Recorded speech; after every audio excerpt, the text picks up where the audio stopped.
Well, if no one among us is capable of governing himself, then who among us has the capacity to govern someone else? Hello, hardworking Americans. Thanks for tuning into the Shrewsbury Show. I am your host, Colleen Shrewsbury, and you are listening to 93.3 FM WTRH Ramsey.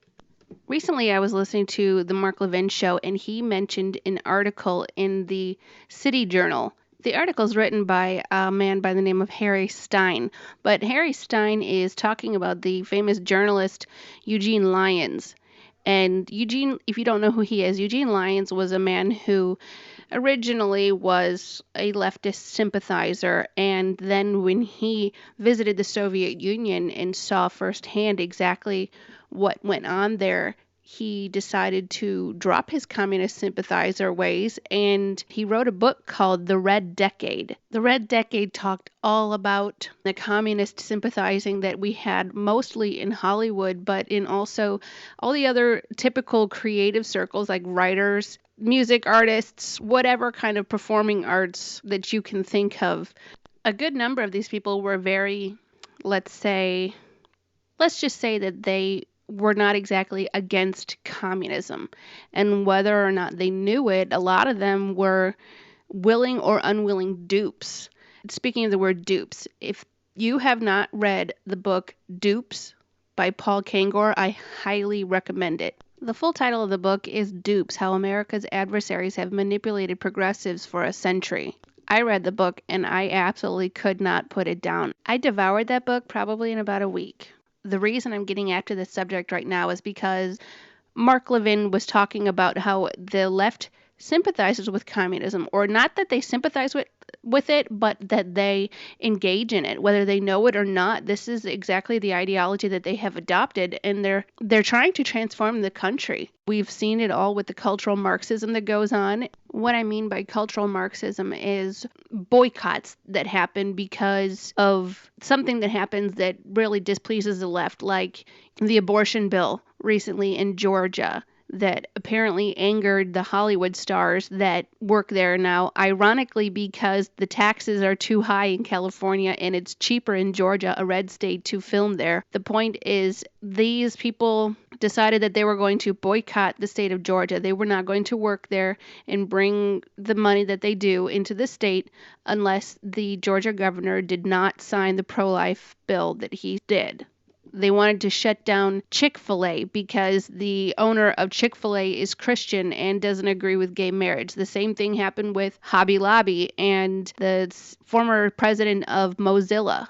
If ever anybody steps out of line and the left finds out about it, this person has to be publicly shamed and flogged and blacklisted. They use terms like racism, sexism, misogyny, and white nationalism in order to beat you into submission and to make you keep your mouth shut for fear of being destroyed by these people.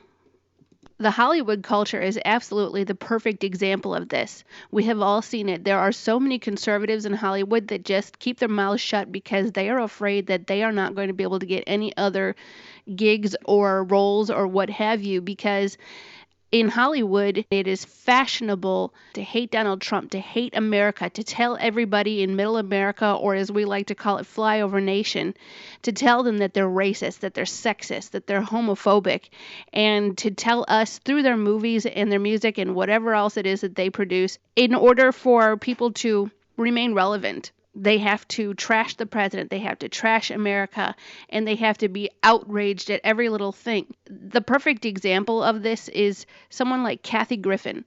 Kathy Griffin, her career has been, I hate to say something like this, but she's been considered something like a D-list celebrity for many, many years. She decided that it would be a good idea to make a video of herself pretending to hold up an effigy of a decapitated head from Donald Trump. This made her funny and somehow made her relevant. Alyssa Milano is another one. Her career has been kind of subpar for I don't know how many years, but Suddenly she's got all these political views that just have to come out, and we all have to just listen and take it, and she insults us and tell us that we're sexist Americans and that we want abortion to be outlawed, so that just makes us women haters. She insults the president all the time, and now suddenly this political activism seems like something to boost her sagging career.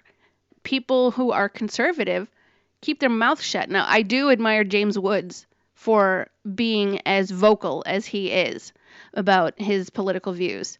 But there's only a handful of conservatives in Hollywood that we absolutely know of because they've been brave enough to say something about it. But there are so many others. I just recently saw an interview with Mario Lopez and Candace Owens on the Candace Owens show, and he was talking about how there are so many who just keep their mouths shut. They stay quiet because if they don't get work. Now, when I opened the show, I started talking about this article in the City Journal, and so bear with me because I am going to read to you several passages from the article. I got to tell you, I mean, this is just chilling to see the similarities between the behavior of these people back then and to see what they are like now and see how much more militant they are now. I mean, we have groups like Antifa who go around beating people into submission quite literally, because they don't like what we stand for. They think that we're fascist. And by supporting this president, we're supporting fascism too, because apparently Trump is a raging fascist. Now, I want you to listen to me read parts of this article because you're going to hear all of the similarities between the Red Decade, which was the 1930s, and what we're experiencing now. And in the beginning, the writer of this article, Harry Stein, he writes the fact that in the beginning of this whole communist era, the Communist Party USA, or CPUSA, as I've mentioned in a previous episode, appealed to a lot of people, but mostly to young people. And if you look at what's going on right now in the US, socialism, which is, again, the same thing as communism, I've said that before too, that Socialist Party and this democratic socialism, which again does not exist. Socialism is only socialism. No matter what modifier you put in front of it, socialism is socialism. But this program or this ideology appeals mostly to young people. And the scary thing is that these young people are fighting for this and they're militant about it, but if you actually stop and talk to them and ask them what it is and what it is that they want, they don't know. They can't tell you. They don't know how. And I have noticed that the candidate who goes after the youth vote the most is Bernie Sanders, the one who is the self-avowed or self-identified so-called democratic socialist, which is another term for socialist. The youth of the day were the ones who stood up so adamantly against Jim Crow, and today these college kids are the ones standing up to the so-called oppression here in America, which I guess would be the so-called racism, sexism, and whatever other ism you can think of, because apparently America is just a bunch of bigots. Now here's where I'm going to start reading parts of the article, so listen closely. Stein describes the movement of the left back then as a movement built on high-octane emotion and blind belief. And you know what? I think that the left movement here in America right now is the same thing. They run purely on emotion and blind belief. They believe everything that these politicians tell them and everything that Hollywood tells them to believe, and they don't do any of their own research to try to find the truth and the answers for themselves, and they just trust that everything that comes out of these politicians' mouths is honest. Everything they hear makes them angry, and so they act out, often violently. Antifa is the example that I gave earlier. We have people who are getting thrown out of restaurants, milkshake thrown on them. And thankfully, actually, recently, Matt Gaetz, he's the representative from Florida, had a milkshake thrown on him at a restaurant, and he pressed charges, and I'm glad that he did, because I think that somebody needs to make an example of these people. They cannot continue to do these things and just get away with it and think that we're going to cower in the corner and just remain silent, because we're not. We're fed up. We're ready to make a change. And the media is complicit in all of this. Just as the New York Times ran cover for the Stalinists back then, the New York Times and the Washington Post, all the mainstream media, ABC, CBS, NBC, CNN especially, MSNBC, any of these mainstream networks and newspapers that you can think of, they all run cover for the left. They are not journalists. They are leftist activists. Nothing they publish is true. It's nothing but pure propaganda. And these young kids and a large portion of the American left, not necessarily the kids, but grown adults, they fall for it hook, line, and sinker. In talking about the cultural influence of these people, Stein writes that during those Depression years, the legions of starry and steely-eyed included a disproportionate number of what we now call millennials was unsurprising. For the idealistic, emotion-driven young, hard questions always have easy solutions, and even in good times, there's no competing with the romance of the left. But what Lyons found far more unsettling was the credulity of those in the vanguard of progressive thought, leading figures in academia, entertainment, publishing, media, and the highest councils of government from New York to Hollywood and everywhere between. These were the powerful and influential, the men and women who shaped public attitudes and opinion. While among them were many convinced ideologues, more numerous still were the careerists, or those simply following political fashion, sentimental liberals drawn to causes by the magic words justice, democracy, peace. Lyons well understood the seductive power of the call for fundamental social transformation, but he also knew, as did few others, that it invariably led to the naming of enemies and the doling out of retribution, and to unspeakable moral chaos, and moreover that it didn't even work. Today we have trouble with the same people on this list, the leading figures in academia, entertainment, publishing, media, and the highest councils of government from New York to Hollywood and everywhere between. The trouble that we have with the youth being so credulous in believing everything that they're told is that these people grow up to be the figures in academia, entertainment, publishing, media, and government. And then they force these things onto us, like Alexandria Ocasio-Cortez. She is a perfect example of the product of this propaganda campaign in academia, because I think she actually believes what she says. Here's another quote from the article in City Journal. In the Red Decade, Lyons charted how so many in positions of power and responsibility had come to think and say idiotic and often dangerous things with great seriousness. Case in point, AOC in her comment about concentration camps at the southern border. She said it, she doubled down on it, she tripled down on it, she actually believes it. She went so far as to post some old pictures on her website or on her Twitter feed. I don't know. I don't follow her on Twitter. But to post them on her Twitter that showed how they were supposed to show how sad it was down there. And everybody knew right away that these were completely posed images, but she's doing this on purpose. She's using this as inflammatory language to get the public riled up. She knows that it's irresponsible. She knows that what she's saying is outrageous, but she wants to get the public riled up. And how about this? How had America lost such faith in itself and its guiding institutions, leaving capitalism under siege as the collectivist ethos gained greater currency? His was a clarion call to sanity and a plea that totalitarianism be seen for what it was, before it was too late. This is exactly the political environment that we have now. People are trying to scream at the top of their lungs about how terrible socialism is, but no one is listening. No one that needs to listen anyway is listening. Not even the disaster in Venezuela is enough to convince these people that socialism is bad. Socialism equals death. Stein goes on to say later in his article that hardly least there were those in the left-of-center media who habitually assumed the worst about their own country. Quote, well, in America, we executed people for murder and for holding unorthodox political opinions, as he quotes the New Republic's defense of the Moscow Purge trials. But in Russia, they execute people for abusing positions of high responsibility. Are official rifle squads of the Cheka any more depressing to the morale of the workers than the hired Cossacks of the American mill towns? Are they any worse than the New York police? This sounds exactly like the media that we have now, the media who tells us that America is evil and terrible and that anything going on with the authoritarian regime of Maduro in Venezuela is no worse than what we have here with police brutality. So let's continue on. Then there were the professors and administrators at esteemed universities, then as now, given to political correctness in every particular. College teachers slanted their lessons to match the latest views out of Moscow and met with the communist faction among their students in conspiratorial caucuses.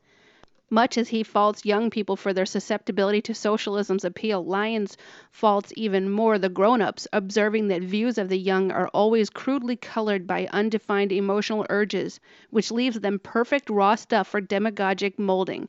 The glorification of youth is a modern development. It puts a premium on lack of experience, mental fuzziness, and intuition as against intelligence and maturity.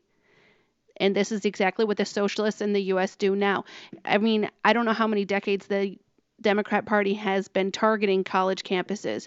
I know it started in the Obama administration, but Bernie Sanders, I think, goes even further than Obama did in courting the youth vote. And these kids have absolutely no idea what it is that this guy is trying to pawn off on them. They are young, they are naive, they are emotional. And when somebody comes at them, when they have been the product of a perfect propagandistic brainwashing type system of education in the public schools, they are very susceptible to believe anything that a socialist tells them. I think I would even say that it's kind of like they want the youth to run the country. It feels like they're allowing these young kids who have no idea what they're doing, have zero life experience outside of school, to be the ones to make all the political decisions in this country and make everybody else subject to them. Stein goes on to talk about Lyons' treatment of Hollywood in his article, and he says, "For while the film community had more than its share of those steeped in Communist Party doctrine, the party's great achievement was in making leftism fashionable. I saw social consciousness quicken and come to a boil in actors, writers, and directors whose names rival Rinzo and Camel's as household words. He writes of witnessing the spectacle at close hand. The political pig Latin of class struggle, anti-fascism, and revolutionary tactics rippled around swimming pools and across dance floors. They had not the remotest idea what communism was in terms of economic structures or political superstates. For nearly all of them it was an intoxicated state of mind, a glow of inner virtue, and a sort of comradeship of super charity." This is exactly what we have now. I really don't think that these people have the slightest comprehension of exactly what socialism is. When they go around touting things like, yes, we should have free college, we should have free this and free that, and you're a horrible racist or a sexist if you think that abortion should be illegal. Just look at that ridiculous women's march that they had right after Trump was inaugurated. That was the most heinous display of hatred for America. Another example of inflammatory language meant solely to rile up the base was Madonna, telling everybody that she had often thought about blowing up the White House. I don't think Hollywood back then was too different from what we have now, because listen to this. Adhering to the right beliefs and supporting the right causes was not just how to fit in, but how to get ahead. For those on the rise or hoping to be, it became the shortcut to success. At COD's parties, they rubbed shoulders and bosoms with big shots they could not have met otherwise. Those who tried to detour the revolution, unless they were stars well fixed in the firmament, found themselves slipping from favor. It was at once a movement and a lobby, a religion and a racket. This is exactly what I'm talking about when I say that conservatives in Hollywood don't say anything because otherwise they will not get work. And other people who are apparently very liberal, you know what, actually, I'm very curious to know if some of these people who are so vocal about their supposed political beliefs actually believe what they're saying, or they're doing it just because they know that this is the shortcut to getting a job. Stein said, "In fact, in almost every meaningful area of American life, those who ran afoul of the revolution were made to feel the full weight of their crimes. They were ostracized socially, handicapped professionally, and not infrequently stripped of their jobs as well as their reputations for ordinary decency." Just look what happened to Stacey Dash back in 2012 when she told everybody that she was going to support Mitt Romney. Or look at what they did to Kanye West when he told everybody that he would support Donald Trump. The difference between the Marxism then and the Marxism now is that then the Marxists of yore had